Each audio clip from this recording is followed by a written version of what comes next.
हाँ बच्चों, अगला इसमें टॉपिक आ जाता है। अच्छा, लास्ट में वीडियो में ना एक लाइन मेरी रह गई थी कि कोई भी सुटेबल थ्योरी वो है जिसमें लीडर, ये डायग्राम मैंने आपको दिखाया था, वो डायग्राम बना देना और उसी को लिख देना, एक ऐसा लीडर जिसका इफेक्ट अपने फॉलोअर पे भी हो और सिचुएशन पे भी हो, और ये दोनों मिलकर उनकी सक्सेस को डिफाइन करते हैं, डिटरमिन करते हैं। ठीक है, आगे है लीडरशिप स्टाइल कैसे कैसे हो सकते हैं। तो लीडरशिप स्टाइल 3 तरह के होते हैं। एक मोटिवेशनल लीडरशिप स्टाइल, जिसमें हम मोटिवेट करते हैं अपने एम्प्लॉयज़ को, या तो पॉजिटिव तरीके से या नेगेटिव तरीके से। पॉजिटिव तरीके से कैसे मोटिवेट करेंगे? उनकी तारीफ़ करके, उनके काम की रिकॉग्निशन करके, उन्हें मोटिवेट करके, उन्हें प्यार से समझा के, उन्हें एनकरेज करके, उनकी प्रॉब्लम्स को सॉल्व करके, उन्हें मॉनेटरी या नॉन मॉनेटरी इंसेंटिव देके। दूसरा होता है नेगेटिव। नेगेटिव लीडरशिप स्टाइल का मतलब होता है कि आप उन्हें डरा के काम करा सकते हो, धमका के, एक्सप्लॉइट करके काम करा सकते हो, आप उन्हें डिमोशन का भय दे सकते हो, आप उन्हें नौकरी से निकालने का भय दे सकते हो, आप उनकी सैलरी काटने का डर दे सकते हो। तो इस तरीके से आप उन्हें मोटिवेट करते हो। ठीक है, आगे होता है बेटा power based leadership style. Power based leadership style 3 तरह से होता है, ऑटोक्रेटिक, डेमोक्रेटिक और फ्री रेन। और मतलब आपने अपनी पावर दिखानी है। ऑटोक्रेटिक मतलब डिक्टेटरशिप, ये मैंने एक पहली वीडियो में भी डाला था कि ऑटोक्रेटिक का मतलब होता है जो हमेशा अपना चलाता है। तो इसमें लीडर जो होता है अपने सबॉर्डिनेट्स की कोई बात नहीं सुनता, उनके कोई सजेशंस वेलकम नहीं करता, सारा काम अपनी मर्जी से करवाता है। एक होता है फ्री रेन, इसमें वो सारी जो है, ये पहले वाली उसमें मैंने बहुत डिटेल में बताया, तो यहाँ पे मैं थोड़ा कम बता रही हूँ। फ्री रेन का मतलब होता है कि वो सारी खुली छूट अपने सबॉर्डिनेट को दे देता है कि जो करना है, जैसे करना है, मुझे तो रिजल्ट से मतलब है, तुम कैसे काम करते हो हार्डली मैटर्स टू मी। तो ये होता है फ्री रेन। और तीसरा होता है डेमोक्रेटिक, मतलब इन दोनों का मिक्स, कभी टफ बन जाना, कभी सॉफ्ट बन जाना। और थर्ड होता है बेटा इसमें रिजल्ट बेस्ड लीडरशिप स्टाइल। ये 2 तरह से होते हैं, एक एम्प्लॉय ओरिएंटेड, एक प्रोडक्शन ओरिएंटेड।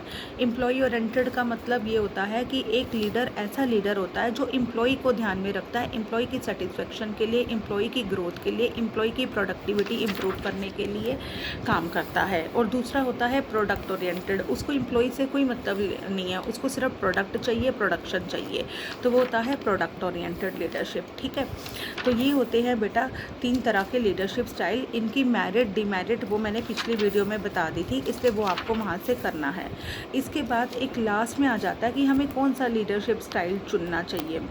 तो चूजिंग ए लीडरशिप स्टाइल या डिटरमिनेंट ऑफ लीडरशिप स्टाइल, तो इसमें आपको 4 फैक्टर को ध्यान में रख के कोई लीडरशिप स्टाइल चुनना है कि हमें डेमोक्रेटिक फॉलो करना है या फ्री रेन करना है या ऑटोक्रेटिक करना है। पहला है नेचर ऑफ मैनेजर और लीडर, कि मैनेजर की नेचर कैसी है।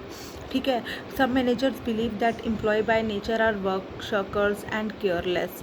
अगर ऐसे मैनेजर्स हैं तो वो ऑटोक्रेटिक लीडर ही बनेंगे।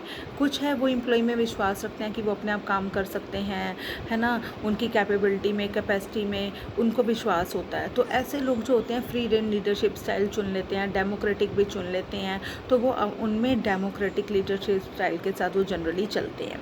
कुछ होता है नेचर ऑफ सबॉर्डिनेट के ऊपर भी लीडर को डिपेंड करना पड़ता है कि कैसा लीडर होना चाहिए। अगर आपके लोग काम करने वाले हैं तो आपको ज़्यादा ऑटोक्रेटिक बनने की ज़रूरत नहीं, आप डेमोक्रेटिक से काम चला सकते हो। लेकिन अगर काम करने वाले नहीं हैं तो आपको ऑटोक्रेटिक लीडरशिप स्टाइल चुनना पड़ेगा।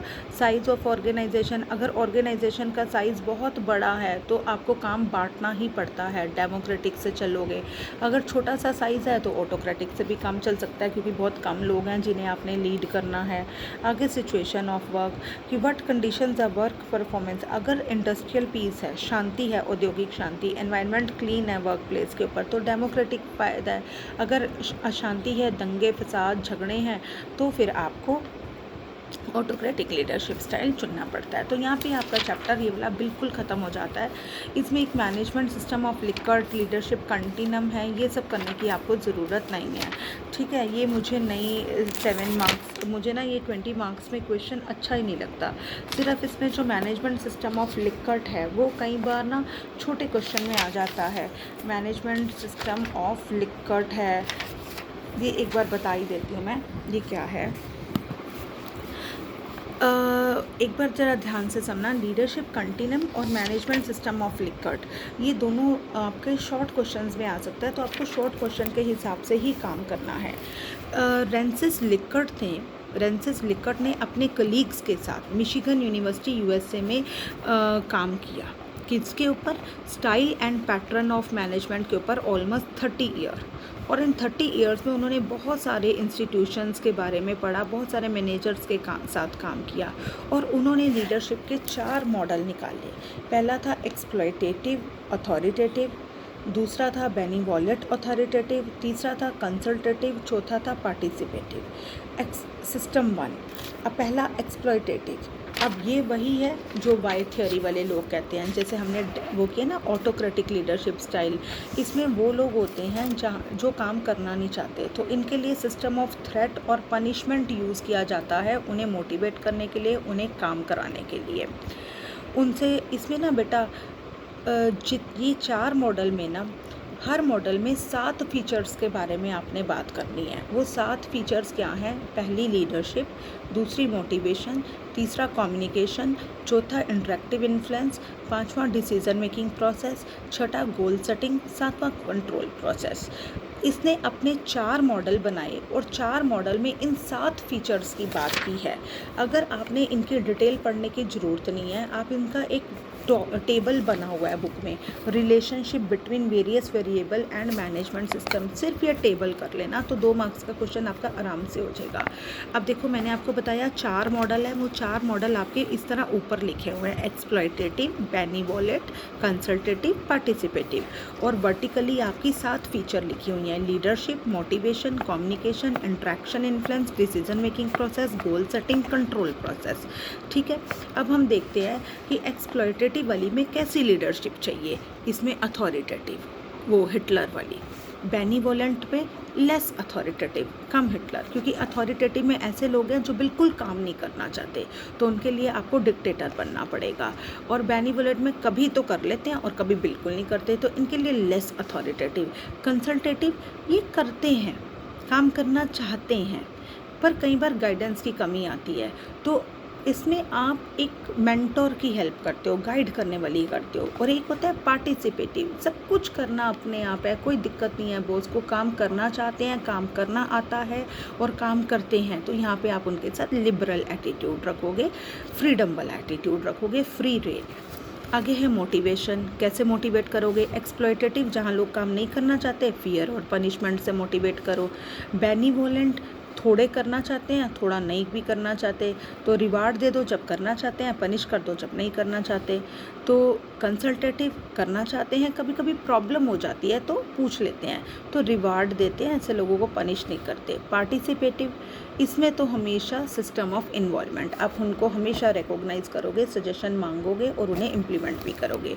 कम्युनिकेशन कैसी होती है?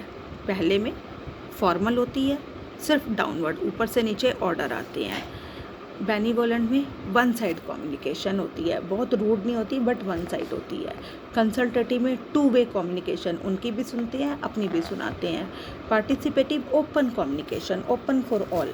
नेक्स्ट है इंट्रैक्शन इन्फ्लुएंस। पहले में म्यूचुअल कॉन्फिडेंस बिल्कुल नहीं होता, ना मैनेजमेंट लेबर पे विश्वास करती है, ना लेबर मैनेजमेंट पे। बेनिवोलेंट में कुछ होता है, वैसे ज़्यादा नहीं होता, 10-20% कॉन्फिडेंस होता है। कंसल्टेटिव में सफिशेंट कॉन्फिडेंस होता है। पार्टिसिपेटिव में स्वीट फ्रेंडली रिलेशन दोनों पार्टीज़ के बीच होते हैं, लेबर और मैनेजमेंट के बीच में। डिसीजन मेकिंग प्रोसेस, पहले में कोई पार्टिसिपेशन सबॉर्डिनेट की नहीं लेते, अपने आप डिसाइड करते हैं। अच्छा, इसमें मोस्टली डिसीजन टॉप मैनेजमेंट लेती है, कोई इक्के दुक्के में उनकी सजेशन मांग ली जाती है। कंसल्टेटिव में सजेशंस हमेशा वेलकम की जाती हैं डिसीज़न लेने से पहले।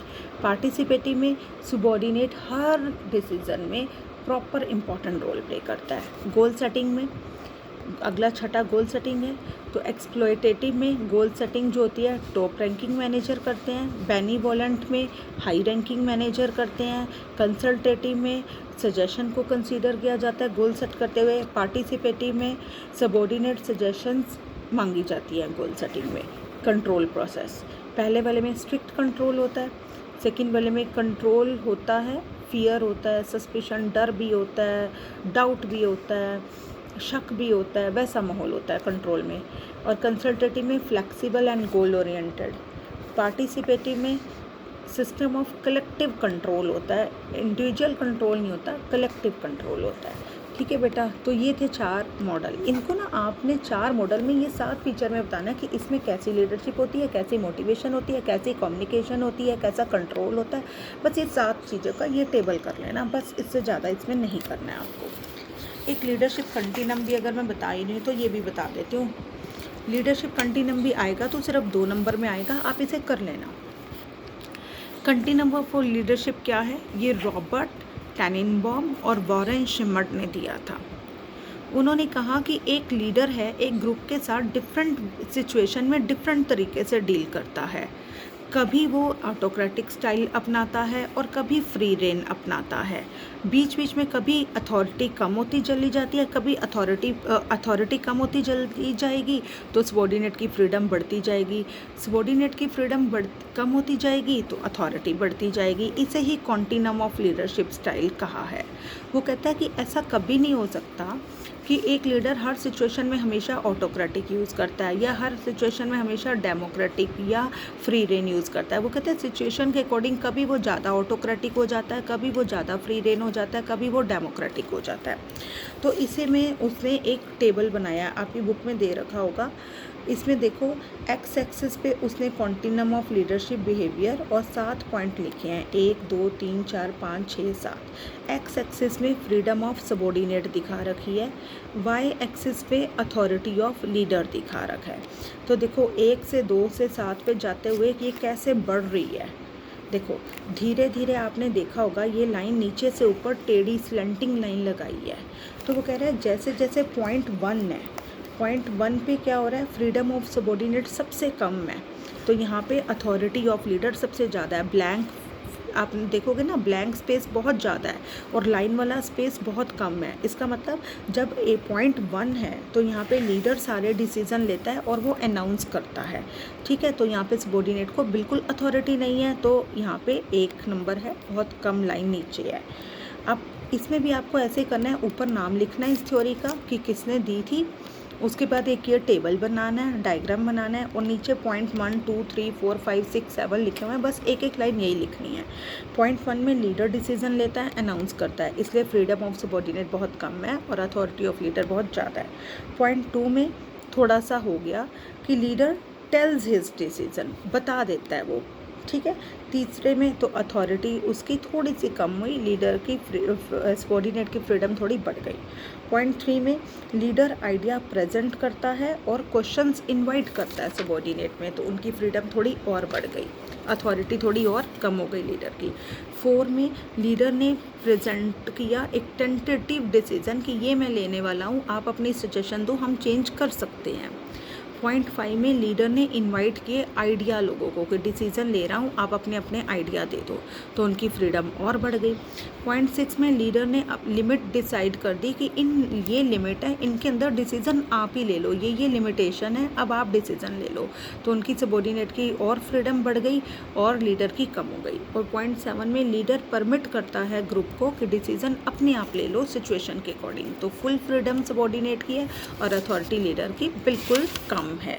ठीक है, तो ये टेबल, ये लाइन यही दिखा रही है कि धीरे धीरे कैसे फ्रीडम सबॉर्डिनेट की बढ़ती जा रही है और अथॉरिटी लीडर की कम होती जाती है। ब्लैंक स्पेस अथॉरिटी लीडर की दिखा रहा है और लाइनों वाला स्पेस एम्प्लॉय की फ्रीडम दिखा रहा है। ठीक है, तो ये पूरा कंप्लीट चैप्टर बहुत अच्छे से आपने करना है। लीडरशिप का चैप्टर मैं चाहती हूँ आप करो, मोटिवेशन का चैप्टर चाहती हूँ आप करो, और कम्युनिकेशन और कंट्रोल में ना बच्चों सिर्फ जितना पुराना किया हुआ है ना 12th में, बस उसी टॉपिक को डिटेल में करना है, नया टॉपिक कोई करने की ज़रूरत नहीं है। वो भी मैं अब वीडियो डाल लूँगी आपको।